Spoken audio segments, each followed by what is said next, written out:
Hello everyone, welcome back to the playlist of group theory. Last video में हम लोगों ने जो सीखा था, पहले तो हमने कुछ प्रीरिक्विजिट्स करे थे, सेट की डेफिनेशन, फंक्शन की डेफिनेशन, ये सब करा था। उसके बाद जहाँ से हमने ग्रुप थ्योरी एक्चुअल में स्टार्ट करी थी वो थी बाइनरी ऑपरेशन की डेफिनेशन। हमने बाइनरी ऑपरेशन को डिफ़ाइन करा था। उसके बाद हमने बाइनरी स्ट्रक्चर पढ़ा था कि क्या होता है, और बाइनरी स्ट्रक्चर के कुछ एग्जाम्पल्स करे थे। आज की क्लास शुरू करने से पहले एक रिकॉल ले लेते हैं कि बाइनरी ऑपरेशन क्या था। तो अगर हमारे पास कोई भी नॉन एम्प्टी सेट है तो बाइनरी ऑपरेशन क्या होता है। बाइनरी ऑपरेशन स्टार से हम लोग डिनोट करते हैं। स्टार केवल एक नोटेशन है। तो बाइनरी ऑपरेशन क्या होता है, एक फंक्शन जो कि S star S cross S से एस में डिफाइंड होता है। Cartesian product of S with it self से एस से डिफाइंड एस में डिफाइंड होता है। अगर हमारे पास एस एक नॉन एम्प्टी सेट है और उस पर एक ऑपरेशन डिफाइंड है स्टार, तो हम स्टार को बाइनरी ऑपरेशन कब बोलते हैं, अगर एस के हर एक पेयर ऑफ एलिमेंट के लिए उस ऑपरेशन को लगाने के बाद जो एलिमेंट मिले वो भी एस ही का एक एलिमेंट हो, यानी कि इस फंक्शन का जो रेंज सेट हो वो एस का ही एक सबसेट हो। उस केस में हम लोग बोलते हैं कि ये जो स्टार है, ये जो ऑपरेशन है, ये एक बाइनरी ऑपरेशन है। ये जो प्रॉपर्टी होती है कि एस के कोई भी दो एलिमेंट मैं उठाऊं और इस ऑपरेशन को लगाऊं तो जो रिजल्टेंट एलिमेंट हो वो भी एस का एक एलिमेंट हो, ये जो प्रॉपर्टी होती है इसको हम बोलते हैं क्लोजर प्रॉपर्टी। और क्योंकि हमने इस क्लोजर प्रॉपर्टी का यूज़ करा था बाइनरी ऑपरेशन को डिफाइन करने के लिए, यही रिक्वायर्ड प्रॉपर्टी थी किसी भी ऑपरेशन को बाइनरी ऑपरेशन होने के लिए, इसीलिए हम इसको बोलते हैं defining property of binary operation, closure property को। ठीक है, तो अगर एस पे कोई भी एक ऑपरेशन स्टार डिफाइंड है और वो इस क्लोजर प्रॉपर्टी को सेटिस्फाई करता है तो हम बोलते हैं कि S is closed under this operation, या फिर star satisfies closure property on the set S. ये दोनों ही बातें सेम है। ठीक है, अगर एस एक बाइनरी ऑपरेशन बन जाता है तो इस पेयर को हम लोग बोलते हैं बाइनरी स्ट्रक्चर, या फिर मैग्मा, या फिर ग्रुपॉइड। अगर हमारे पास एस स्टार एक बाइनरी स्ट्रक्चर है, यानी कि जो स्टार ऑपरेशन है वो क्लोजर प्रॉपर्टी को सेटिस्फाई करता है एस पे, और ये जो स्टार ऑपरेशन है ये एक और प्रॉपर्टी को सेटिस्फाई करता है। वो प्रॉपर्टी कैसे डिफाइंड है कि मैं अगर कोई भी तीन एलिमेंट एस से उठाऊं तो मैं किस ऑर्डर में उनको ग्रुप कर रही हूँ उससे हमारा आंसर चेंज नहीं होना चाहिए। यानी कि मुझे उन एलिमेंट्स की पोजीशन चेंज नहीं करनी, बस उनको ग्रुप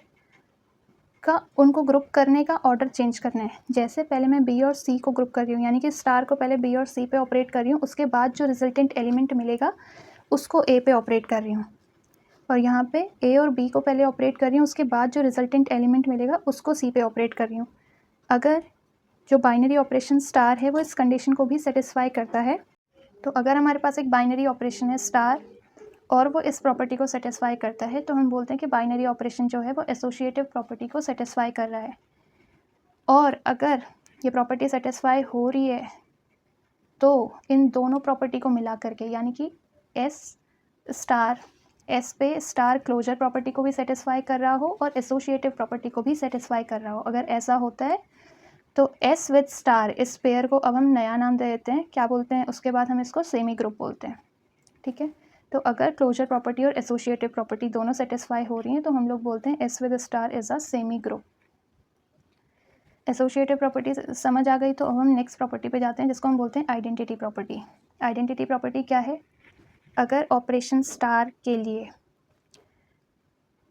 एक एलिमेंट ई मिल जाए एस में, जो कि किस कंडीशन को सेटिस्फाई करे कि मैं कोई सा भी एलिमेंट उठा लूँ एस से और उसको ई के साथ ऑपरेट कर दूँ, ए स्टार ई करूँ या ई स्टार ए करूँ, दोनों केस में हमेशा आंसर ए ही रहे। अगर ऐसा हो जाता है, अगर मुझे एस में ऐसा एलिमेंट मिल जाता है तो मैं बोलती हूँ कि एस में स्टार ऑपरेशन के अंडर एक आइडेंटिटी एग्जिस्ट करती है, और इस प्रॉपर्टी ऑफ बाइनरी ऑपरेशन को हम बोलते हैं एग्जिस्टेंस ऑफ आइडेंटिटी, और इस एलिमेंट को हम बोलते हैं identity element, identity element of S star और एस अंडर ऑपरेशन स्टार।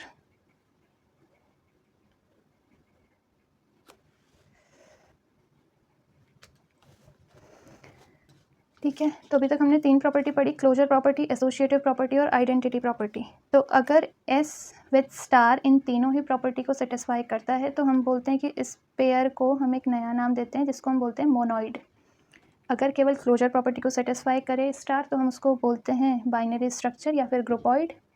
अगर क्लोजर के साथ एसोसिएटिव भी सेटिस्फाई करे तो हम उसको बोलते हैं सेमी ग्रुप। और अगर वो 3 प्रॉपर्टी सेटिस्फाई करे, क्लोजर, एसोसिएटिविटी और आइडेंटिटी, तो S विद स्टार को हम बोलते हैं मोनोइड। ठीक है, इस प्रॉपर्टी ऑफ बाइनरी ऑपरेशन को हम बोलते हैं एग्जिस्टेंस ऑफ आइडेंटिटी। और अगर ये प्रॉपर्टी सेटिस्फाई हो जाती है तो हम S को स्टार के साथ मोनोइड कहते हैं। उसके बाद एक और प्रॉपर्टी आती है बाइनरी ऑपरेशन की जिसको हम बोलते हैं एग्जिस्टेंस ऑफ इन्वर्स। वो प्रॉपर्टी क्या कहती है कि अगर S के हर एक एलिमेंट के लिए, अगर S के हर एक एलिमेंट A के लिए मुझे एक यूनिक एलिमेंट B मिल जाए S में जो कि इस कंडीशन को सेटिस्फाई करता हो कि A स्टार B करूं या फिर फ्लिप करके B स्टार A करूं, या फिर दोनों केस में हमारा आंसर क्या है, आइडेंटिटी एलिमेंट के इक्वल आ जाए, तब हम कहते हैं कि S के पास इन्वर्स है। S has inverse of every element with respect to the operation star. और इस प्रॉपर्टी ऑफ स्टार को हम लोग बोलते हैं एग्जिस्टेंस ऑफ इन्वर्स। तो एस स्टार हमने देख लिया कि मोनोइड कब होता है, बाइनरी स्ट्रक्चर कब होता है और सेमी ग्रुप कब होता है। तो अब हम पढ़ते हैं, यहाँ से स्टार्ट होता है ग्रुप थ्योरी का मेन डेफिनेशन जो कि है ग्रुप। ऐसा नहीं है कि इससे पहले वाली डेफिनेशन करनी नहीं है, सारी डेफिनेशन इंपॉर्टेंट है। तो इसके बाद शुरू होता है ग्रुप, जो स्ट्रक्चर हम ग्रुप थ्योरी के अंडर स्टडी करते हैं। तो ग्रुप क्या होते हैं, अगर हमारे पास S कोई भी एक नॉन एम्प्टी सेट है और उस पर एक ऑपरेशन स्टार डिफाइंड है तो हम S विद स्टार को ग्रुप कब कहते हैं, अगर ये ऑपरेशन स्टार चारों कंडीशंस को सेटिस्फाई करे। कौन सी चारों कंडीशन, क्लोजर प्रॉपर्टी को सेटिस्फाई करे, एसोसिएटिव प्रॉपर्टी को सेटिस्फाई करे। क्लोजर प्रॉपर्टी मतलब कोई भी एलिमेंट, कोई भी 2 एलिमेंट S से लूँ, उन पर स्टार अप्लाई करूँ तो आंसर भी S ही में मिलना चाहिए। एसोसिएटिव प्रॉपर्टी क्या कहती है कि किस ऑर्डर में मैं ये ऑपरेशन लगा रही हूँ वो मैटर नहीं करना चाहिए। तो A स्टार करूँ B स्टार C के साथ या फिर A स्टार B के साथ स्टार C करूँ, दोनों केस में आंसर सेम ही रहना चाहिए। आइडेंटिटी प्रॉपर्टी क्या कहती है कि कोई एक ऐसा एलिमेंट E मिल जाना चाहिए S में कि हर एक एलिमेंट ऑफ S के लिए जब भी मैं E ऑपरेट करूँ उनके साथ तो आंसर हमेशा A ही रहे। ठीक है, तो यानी कि एक ऐसा एलिमेंट S में मिल जाए जो किसी भी एलिमेंट के साथ अगर ऑपरेट हो तो उस एलिमेंट को चेंज ना करे, आंसर वही एलिमेंट दे दे। इन्वर्स प्रॉपर्टी क्या कहती है कि हर एक एलिमेंट S के हर एक एलिमेंट के लिए एक यूनिक एलिमेंट मिल जाना चाहिए B, सच दैट कि A स्टार B करूँ या फिर B स्टार A करूँ, दोनों ही केस में हमेशा आइडेंटिटी मुझे मिलनी चाहिए, आइडेंटिटी एलिमेंट मिलना चाहिए। और यहाँ पे इस B को हम बोलते हैं inverse of A, inverse of A बोलते हैं। और ऐसी A को हम क्या बोल सकते हैं, इन्वर्स ऑफ। तो अगर बाइनरी ऑपरेशन या फिर अगर S एक नॉन एम्प्टी सेट और ऑपरेशन स्टार इन चारों ही प्रॉपर्टी को सेटिस्फाई करते हैं, क्लोजर, एसोसिएटिविटी, आइडेंटिटी और इन्वर्स, तो उस केस में हम लोग एस स्टार को बोलते हैं एक ग्रुप। एस स्टार को ग्रुप प्रूफ करने तक तो हमने देख लिया।